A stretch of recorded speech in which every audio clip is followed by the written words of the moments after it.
Hey everyone, in this video I'll be showing you a pure 12 build for the Knowledge Domain Cleric in Baldur's Gate 3. This one went through many changes as it was adapted from tabletop into Baldur's Gate 3. Most notably, its level 2 ability, the Knowledge of the Ages, now gives you proficiency in all skills of an ability. This class is best outside of combat, but being a cleric, it's still one of the best classes in the game. Now, for our cantrips, Patch 8 gave this class a big buff with Hold the Dead being added. This is a wisdom save, which is a lot easier to land in the early game when goblins have high dexterity, which Sacred Flame has a dex save. You can see at the bottom of it there. Guidance being one of the best cantrips in the game will also have there. And we actually get some okay choices we get some okay domain spells with Command here being useful throughout the entire game. It upcasts well, being able to target more targets. It's basically crowd control without any concentration. Sleep is actually decent in levels 1 through 2. 3, it falls off a bit hard. It can put 3 goblins to sleep, however. That's nice. And for our ability scores, this is kind of interesting because we do get more proficiencies. I personally like to go with a high constitution score, so my ideal spread would be like 14 dex, 16 constitution, 16 wisdom, 10 charisma there. Then you put the rest of the points into your intelligence. Alternatively, we can put those constitution points into your dexterity because dexterity gives you a high initiative. And in Baldur's Gate 3, we have a D4 initiative die, so every point of dexterity is actually very important. But you can choose between the two of those. Most people actually benefit from the higher constitution. And for our skills, now this depends if you're the face of the party or not. Persuasion is a nice skill to be able to grab there. We do get proficiency in Arcana, History, Nature, and Religion choices there. I typically roll with the Arcana and Religion there, but depends who else you have in the party. You can kind of swap these around in Nature and Religion if you have like a wizard that's going to cover the Arcana and History. Upon hitting level 2, we get Turn Undead, but the big one here is the Knowledge of the Ages. Again, this got reworked, and it's a lot better now. Instead of only picking one skill, you get it for all skills. So you can safely just throw this down on Charisma here if you're the face of the party, or if you want to boost up your Sleight of Hand, you can put it under Dexterity. A lot of options, similar to what the Githyanki gets, but obviously a lot better as it's a class ability here. Now, for prepared spells, I would recommend having Create Water if you have a caster on your team, because that'll double the cold and lightning damage that they deal. I also like to have the bonus action Healing Word, and Sanctuary is nice alongside the Guiding Bolt for damage, and Inflict Wound can be good at close range if you wanted it, Bless being another good choice in spell, and Shield of Faith if you want to buff up a teammate with a +2 AC. Once we get to level 3, this is when we get Hold Person, another amazing spell that we don't have to now take. This lets us prepare other things like Spiritual Weapon or Aid. Enhance ability actually kind of funny here because you can get advantage on ability checks, and I think this actually pairs very well on this setup.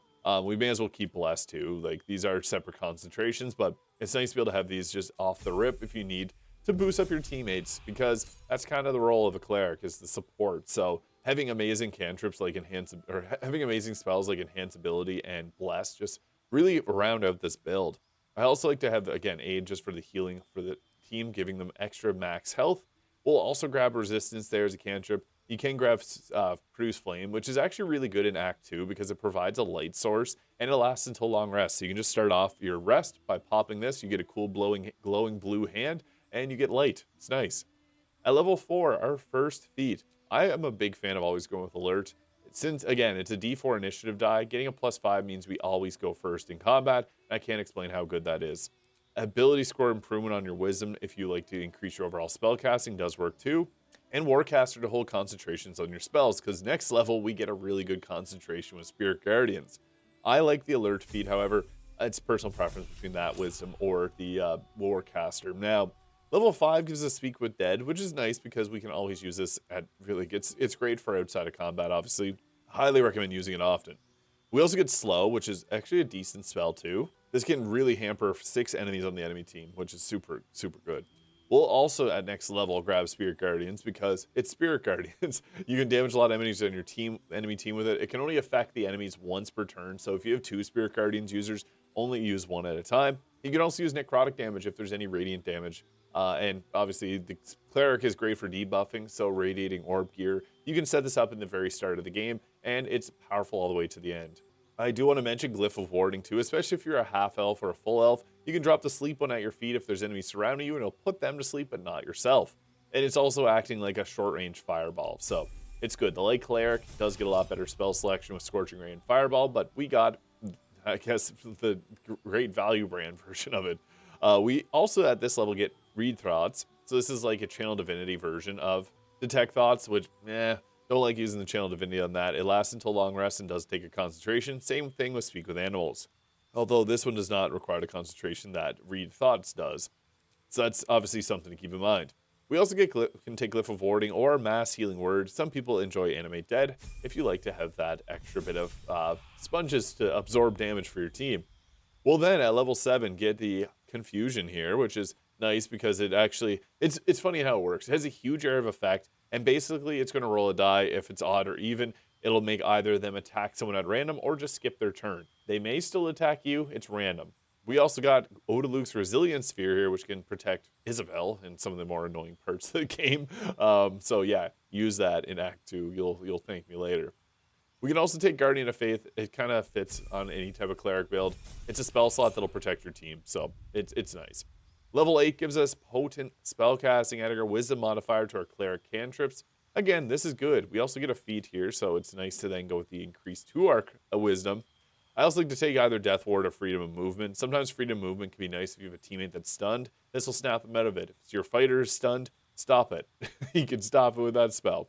We'll then again take that wisdom increase here to give ourselves some better spell casting and now damage on our cantrips.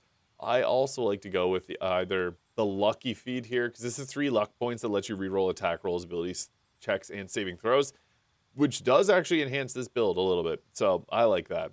And again, as mentioned, Warcaster is nice on a build like this. Spell Sniper too, even, because you can give yourself Eldritch Blast if you wanted to.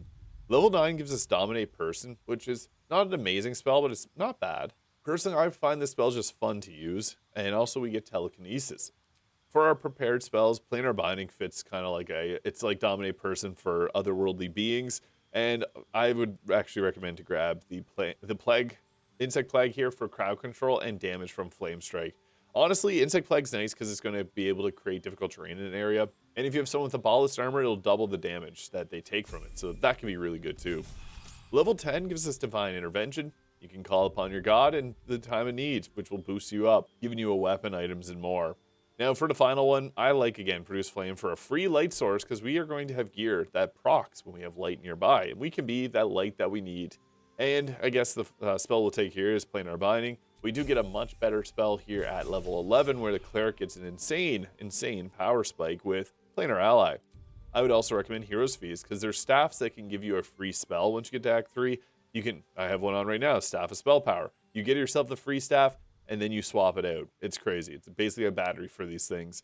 You also can get Wisdom Saves with advantage, which is amazing. And I'd also recommend using Planar Ally on. You can get another staff in Act 3 and do that too, and you get 2 free level 6 spells. Booyah. And at level 12, I would just recommend, actually you can throw a heal on there if you really need it.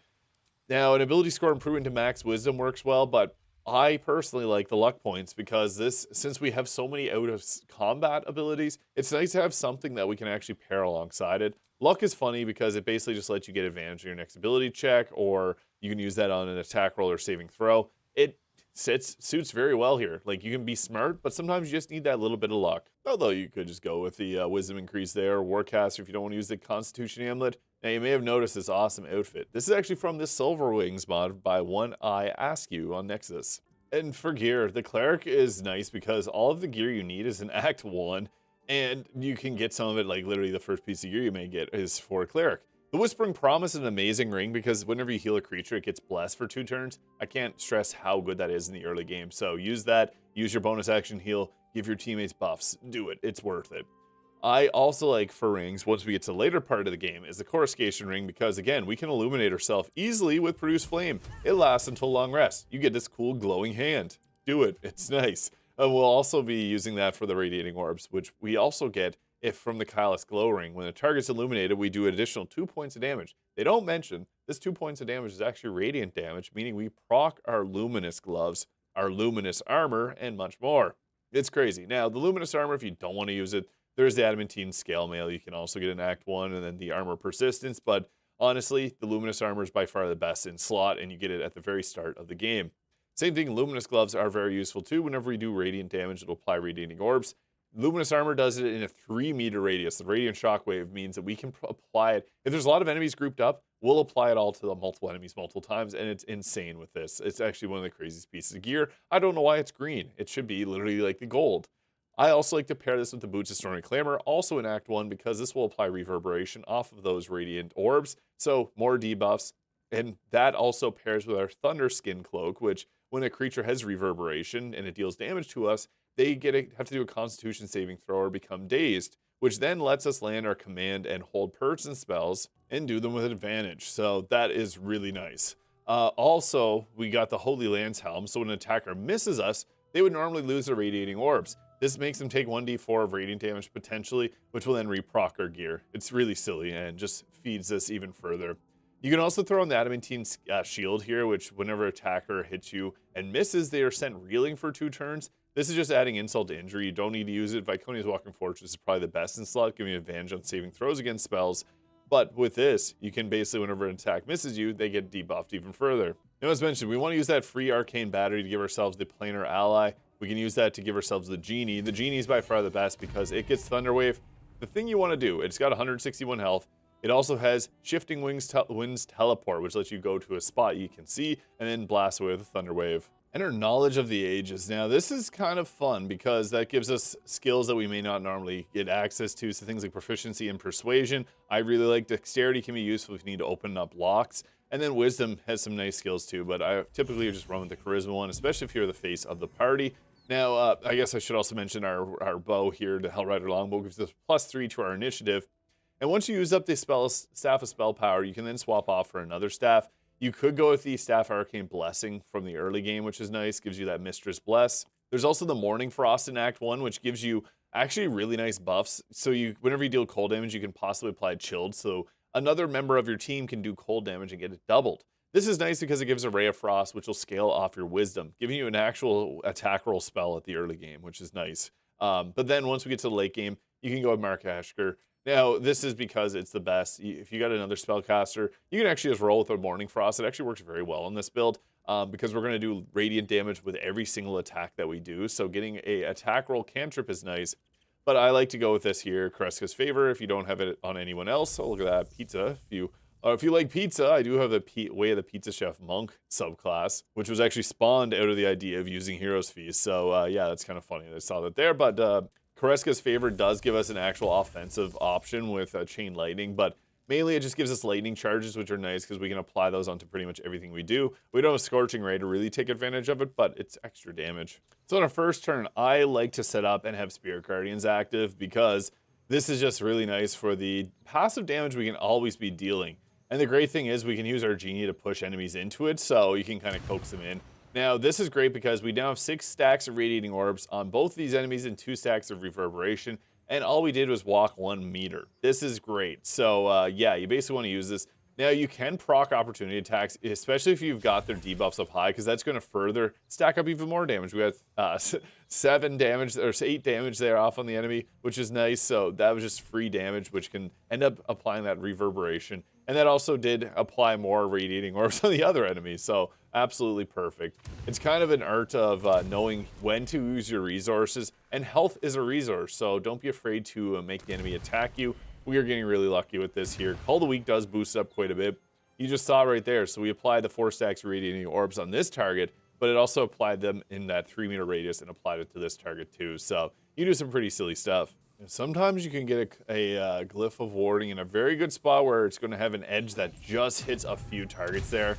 I'd recommend popping that because it's just nice to, call in more guards against us. But that Area of Effect did get us some more Radiant Orbs around. And I accidentally got 10 stacks Radiating Orbs on all the enemies over here and ended up stunning. Yeah, I don't know what's going on. Aha, he just attacked me and missed, and that ended up breaking his concentration. That's the beautiful thing about the Holy Lance Helm. It's actually kind of cracked on a build like this. Critical miss. It hit him with Reverberation, knocked him prone, ended his turn. That is hilarious. And there's another, continually keep hitting enemies, so it's insane. Another target knocked prone. They got Reverberation, which gives them extra damage. Now, Genie, again, being so good because you can use him to just push enemies off of the ledges here and knock them completely off, just like that. So, yeah, you basically want to try and get that to happen as much as possible. Another great thing is it's got the Shifting Winds here, which lets it teleport to the enemy's backlines. So it's really mobile, and then I probably should have done the Thunderwave here and pushed them there, but yeah, he's great. You know, every time it's our turn, our first order of business is find out who we're going to burn to a crisp by running into them. So use your Beyblade of Death and get to running, because you can sometimes actually stack up Reverberation, get some insane damage off on enemies. Now, the trick here is basically we want to get this applied to as many targets as possible. So that's when we look to using our Flame Strikes and other AoE attacks. As mentioned, Glyph of Warding, I used that earlier and it was really good. I don't see any real good opportunities here, so I might just proc some opportunity attacks just because, again, that's a lot of extra damage that we can get off. So we may as well weaponize their reactions against them there. We got lucky and we were able to knock both of them prone and get the max stacks of Reverberation. That's great payback. Now, since I have this on, I'm going to use this. That's not the greatest. You know, Chain Lightning, 40% hit chance or a 95%. Go for the obviously bigger number there. But this is great because it's then going to apply Radiating Orbs again. 10 stacks on everyone there. And the poor civilians just watching are getting blasted with it too. So yeah, you can actually do some pretty insane damage with that. Now, Flame Strike's another spell that's just great because it hits in a decent sized area of effect with a long range. Close range, we have Glyph of Warding. If you don't have your Spirit Guardians up, you can use Insect Plague, and this can actually be pretty effective as well. I'm going to use Flame Strike here because I want to get rid of these backline targets, and you see the lightning charges did apply there, so that's perfect. Yeah, we basically got to get those lightning charges off by using those lightning spells, and then we get extra damage on everything, and it scales pretty funny. And our genie can't actually do anything to knock them off the ledge here, so you can use the Drunken Inhale to give them the drunk status, or you can use their push here to just continually drag them where you want them. Again, you can use this to shoot them off into your Spirit Guardians there. That actually recruited more guards to fight. And the funny thing is, if you use Psionic Backlash, the Illithid ability, it can also apply Radiating Orbs. So we'll see if we can run over here to maybe, no, it's a little too, I don't want to get Mind Broken. Yeah, we got Mind Broken. Well, we got the damage off. Here's where Lucky comes in handy, so you can spend that luck point to force a creature to reroll its attack roll, so that's nice. And we'll try that Thunderwave pushback again, and that worked. They have 4 health, and they're now in our back line, or out of the back line. And to finish them off, a good old Sonic Backlash. I gotta deal with these targets here, so Lightning Bolt, I guess, is the last one there, because, yeah, oh wow, 10 Lightning Charge damage. That's kind of insane. You can get some pretty crazy damage numbers to go off. I don't have my bonus action anymore, or I don't have haste on my character anymore, but Illithid ability Black Hole is nice too if you got it, because this can be good to pull enemies into your Spirit Guardians. And it'll also slow them. And we may have some funny karma here. We may be able to get the Smite the Graceless. Nice. We got 7 damage off there. Boom. Yeah, that's what I'm talking about. We killed them without even having to attack. So that's the beautiful thing about that helmet is that, yeah, they had 2 misses there. That means that they took 2 attacks and then they ended up having enough damage from that to end up taking them out. So that's hilarious. Again, don't ever use that Produce Flame Hurl because we want to keep that light source on our character at all times. But yeah, the Knowledge Domain Cleric, despite not being like the best cleric, is still very strong in Baldur's Gate 3 because it's a cleric. Let me know your thoughts in the comments. Hit the subscribe button below if you enjoyed. Check out my new subclass mods for Baldur's Gate 3, and I hope you guys all have a great day.